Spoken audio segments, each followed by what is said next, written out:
Hi friends, நம்ம விஜய் மல்லி ஸ்டோரியில் பல நாள் திருடன் ஒரு நாள் கண்டிப்பாக அகப்பட்டு தானங்க ஆகணும். கண்டிப்பாக அவங்க அகப்படுவாங்க. யாருன்னு கேட்குறீங்களா?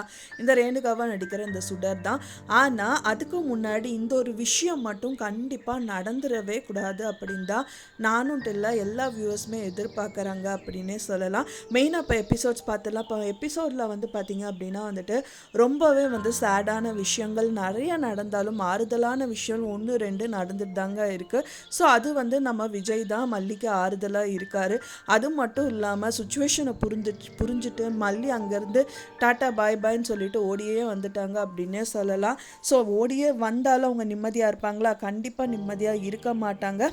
திரும்பவும் விஜயை நினச்சி தான் வந்துட்டு டென்ஷன் ஆகிட்டே இருப்பாங்க. சரி, விஜய் தான் அங்கே போயிட்டாரு, சரி வெண்பா குட்டியாவது இங்கே இருப்பாங்களா அப்படின்னு பார்த்தா அவங்களையும் வந்துட்டு இங்கே வரணும்னு சொல்லிட்டு இவங்க கூட்டிகிட்டு வரக்கு முன்னாடியே நிஷா வந்து வெண்பாவை கூட்டிகிட்டு வரேன்னு சொல்லிட்டு அங்கேருந்து கிளம்பி போயிடுறாங்க. விஜய் மல்லி வந்து கதிரேஷன் வீட்டில் நின்றுட்டு இருக்காங்க. ஆனால் இவங்களுக்கு ஒரு பெரிய செக் பாயிண்ட் காத்துட்ருக்குங்க. அவங்க போகிறதுக்கு முன்னாடி ஒரு சம்பவம் நடந்திருக்கு. என்னதான் விஜயை வந்து மல்லிகிட்ட இருந்து பிரித்தாலும் ஒரு விஷயம் வந்து பிரிக்கவே முடியாது அப்படிங்கிற மாதிரி தான் இருக்குது. அதுதான் நம்ம வெண்பா குட்டி அப்படின்னே சொல்லலாம். ஸோ இவங்க போகிறதுக்கு முன்னாடியே நம்ம அன்னபூர்ணி அம்மா தான் போய் அவங்கள கூட்டிகிட்டு வந்திருப்பாங்க.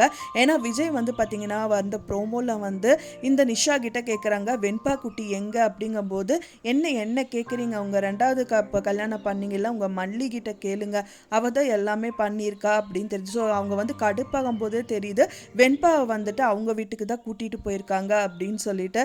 ஸோ விஜயும் வந்துட்டு ரொம்ப சந்தோஷம் தான் படுவார். ஏன்னா வந்து வெண்பா குட்டி ரொம்ப கம்ஃபர்டபுளாக இருக்கிற ஒரே ஒரு வீடே வந்து நம்ம அன்னபூர்ணி அம்மாவும் மல்லி இருக்கிற வீடு மட்டும்தான். ஸோ அதுக்காக தான் மெயினாக விஜய் கூட ரிட்டர்ன் அவங்க வீட்டுக்கே போனாங்க. ஸோ இதையே வந்து துடுப்புச்சீட்டாக வந்துட்டு அன்னபூர்ணி அம்மா வச்சிடணும் அப்படிங்கிற மாதிரி தான் வந்து மனோகர்கிட்டையும் பேசிகிட்டு இருக்காங்க. நம்ம மல்லிகிட்டையும் பேச்சு கொடுக்குறாங்க. என்ன மல்லி நீங்கள் வந்து உட்காந்துட்ருக்க, அவர் எங்கே அப்படிங்கும்போது அவரை நான் விட்டுட்டு வந்துட்டேன், நானே புரிஞ்சுட்டு அங்கேருந்து வந்துட்டேன் அப்படின்னு சொல்லிட்டு சொல்கிறாங்க. ஸோ துடுப்புச்சீட்டாக வந்து பார்த்திங்கன்னா இருக்கிற ஒரே ஒரு விஷயமே நம்ம வெண்பா குட்டி தான் அப்படின்னு சொல்லிட்டு மனோகர்கிட்ட வந்து நம்ம அன்னபூர்ணி அம்மா வந்து சொல்லிட்டு இருக்காங்க. ஸோ இதனாலேயே வந்துட்டு பார்த்திங்க அப்படின்னா கண்டிப்பாக வெண்பா குட்டி அவங்க அந்த வீட்டுக்கு கண்டிப்பாக போக மாட்டாங்க. அப்படியே போகணும்னு நினச்சாலும் வந்துட்டு வெண்பா குட்டி வேண்டாம் அப்படின்னு வந்து கண்டிப்பாக சொல்லிடுவாங்க. இவங்களே போக வச்சாலும் அவங்க போக மாட்டாங்க. ஸோ இதை வச்சே விஜயும் வந்துட்டு கண்டிப்பாக அந்த வீட்டுக்கு ரிட்டர்ன் ஆகிறதுக்கு நிறையவே சான்சஸ் இருக்குது. ஸோ அதை தான் வந்து பார்த்திங்கன்னா நாசுக்கா மனோகர்கிட்டையும் வந்து சொல்லிட்டு இருக்காங்க. இன்னொரு துடுப்புச்சீட்டு நம்ம நினைக்கிறது என்னன்னு பார்த்தீங்க அப்படின்னா வெண்பா குட்டி கண்டிப்பாக மல்லியோட பொக்கிஷன் தான். ஆனால் அது விட இன்னொரு பொக்கிஷமாக மல்லியோட வயிற்றில் வந்து கன்சீவ் ஆனாங்க அப்படின்னா அதையும் கூட ஒரு காரணமாக காமிச்சிட்டு விஜய் வந்து ரிட்டர்ன் ஆகிறதுக்கு நிறையவே பாசிபிலிட்டியாக இருக்குது. ஆனால் என்னதான் நடந்தாலும் வந்துட்டு இந்த ஒரு விஷயத்தை மட்டும் நம்ம நினச்சா கூட நான் வந்து நடந்து முடிச்சு விடக்கூடாது அப்படிங்கிற மாதிரி தான் வந்து நம்ம நினச்சிட்டு இருக்கிற ஒரே ஒரு விஷயம் பார்த்தீங்க அப்படின்னா வந்துட்டு, ஏன்னா முதல் வைஃப் வந்ததுலேருந்து இங்கே இருக்கணுமா அங்கே இருக்கணுமா யார் கூட இருக்கணும் அப்படிங்கிற ஒரு விஷயங்களாகவே தான் போயிட்டுருக்கே தவிர யாருமே இது யோசிச்சதே இல்லை. ஏன்னா வந்து பார்த்திங்கன்னா இந்த ரேணுகாவா நடிகிற சுடர் வந்துட்டு விஜயோட ஒய்ஃப் அப்படின்னு சொல்லி தான் வந்துட்டு இங்கே இருக்காங்க. ஆனால் கதிரேஷன் வந்து அவள் கழுத்தில் தாலி கட்டுங்க மாப்பிள்ளன்னு சொல்லிட்டாங்க அப்படின்னா அவ்வளோதான் போச்சு. விஜய் வந்து வேறு வழி இல்லாமல் கட்டாயமாக வந்துட்டு கட்டாயப்படுத்தி தான் அந்த தாலி கட்டுவார். இருந்தாலும் அந்த விஷயம் வந்து நடந்துடவே கூடாது. மல்லியும் அதுக்கு வந்து ஓகேன்னு தான் சொல்லி ஆகணும். ஏன்னா வந்து பார்த்திங்கன்னா அவங்கக்கிட்ட நிரூபிக்கிறதுக்கு ஒரு ப்ரூஃபுமே இல்லை. ஸோ இது வந்து ரேணுகாக்கா தான் அப்படின்னு சொல்லிட்டு அவங்க கட்டி தான் ஆகணும் அப்படிங்கிற மாதிரி நிறைய விஷயங்கள் வந்து அவங்க சைடில் வந்து எல்லாமே பண்ணுவாங்க. இப்போ ஒரு விஷயம் வந்து பார்த்திங்கன்னா கதிரேஷன் பொறுத்த வரைக்கும் வந்து தற்காலிகமாக தான் வந்து பார்த்திங்கன்னா விஜய் வீட்டில் வந்து தங்கிட்டு இருந்தார். ஆனால் இதுவே ஒரு பெரிய சாக்கா வச்சுட்டு அவர் வீட்டுக்கு வந்து விஜயும் இழுத்துட்டாரு அப்படின்னே சொல்லலாம். முழு மனசோட விஜய் வந்து அங்கே இருப்பாரா அப்படின்னா கண்டிப்பாக இருக்க முடியாது. ஸோ இருந்தாலும் இவங்க வந்து வேறு ஏதாவது பிளான் பண்ணி இப்போ வந்து ரேணுகாவுக்கு மறுபடி தாலி கட்டுங்க மாப்பிள்ளை அப்படின்னு சொல்லிட்டா கண்டிப்பாக கட்டிடுவார். ஸோ இதுக்கு முன்னாடியே இங்கே ஏதாவது ஒரு நல்ல விஷயம் நடந்தால் மட்டும்தான் இதில் இருந்து கொஞ்சமாவது பேக் அடிக்க முடியும். இன்னொன்று அவங்கள சீக்கிரம் சீக்கிரமாக மாட்டி விடணும். இந்த சுடர் எப்படி இருந்தாலும் மாட்ட மாட்டாங்க. ஸோ அதனால் ரொம்ப ஹார்ட் ஒர்க் பண்ணி எப்படியாவது ஒரு நல்ல ஸ்ட்ராங்கான ப்ரூஃபை காமிச்சு தான் மாட்டணும்.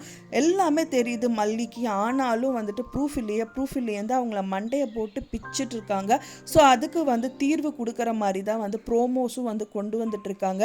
அதில் ஒரு நல்ல ப்ரோமோவாக வந்து பார்த்தீங்க அப்படின்னா, இப்போ அவங்க வீட்டில் இல்லை, ஏன்னா வந்து பார்த்தீங்கன்னா விட்டு போகணுங்கிறதுக்காக அவங்க போகல. ஸோ இவங்க வந்து மெயினாக அந்த தங்க நகைக்காரங்க கிட்டேருந்து தப்பிக்கணும் அப்படின்னு சொல்லி தான் ஓடி போயிருக்காங்க. அந்த டைம் பார்த்து கதிரேஷன் கூட்டிகிட்டு போயிட்டாங்க. ஸோ அந்த டயத்தில் வந்து பார்த்தீங்கன்னா அவங்க எப்போவுமே வச்சுருக்க மொபைல் இல்லை, எப்போவுமே அவங்க வீட்டில் தான் வச்சுருப்பாங்க. ஸோ அதுவே வந்து அவங்களுக்கு ஒரு செக் பாயிண்ட்டாக முடியும் அப்படின்னே சொல்லலாம்.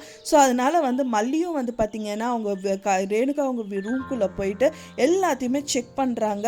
ஒரு சமயம் இங்கே ஏதாவது கிடைக்குமா, ரேணுகாக்கா வீட்டில் அந்த ரூமில் ஏதாவது ஒரு விஷயம் நம்மளுக்காக கிடைக்குமான்னு சொல்லிட்டு அவங்க கரெக்டாக அந்த கபர்டை செக் பண்ணிகிட்டு இருக்காங்க. கரெக்டாக செக் பண்ணிவிட்டு அந்த சாரியை தூக்கும்போது சாரிக்கு கீழே கடைசியில் வச்சுருக்காங்க. பட் ஆனால் அதை நோட் பண்ணாமல் வேற எங்கேயோ பார்க்குறாங்க.